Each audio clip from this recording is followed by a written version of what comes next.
We will learn about grace before meals in Igbo language. Ekpere tupu eriwe nri. Gọzie anyị na onyinye gị ndị a, o seburu ụwa. Anyị na-eji nata afọma gị site na Kristi dị nwenụ anyị. Amen.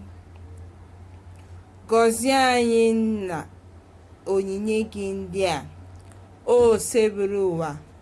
Anyị na-eji nata afọma gị site na Kristi dị nwenụ anyị. Amen.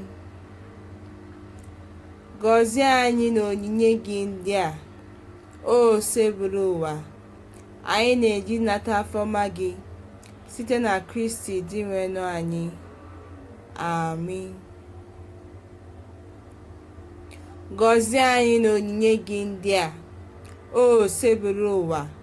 Anyị na-eji nata afọma gị site na Kristi dị nwenụ anyị. Amen.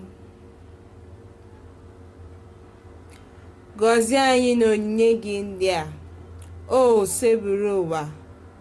Anyị na-eji nata afọma gị site na Kristi dị nwenụ anyị. Amen. Please don't forget to subscribe to my channel and go through my other videos. Thank you.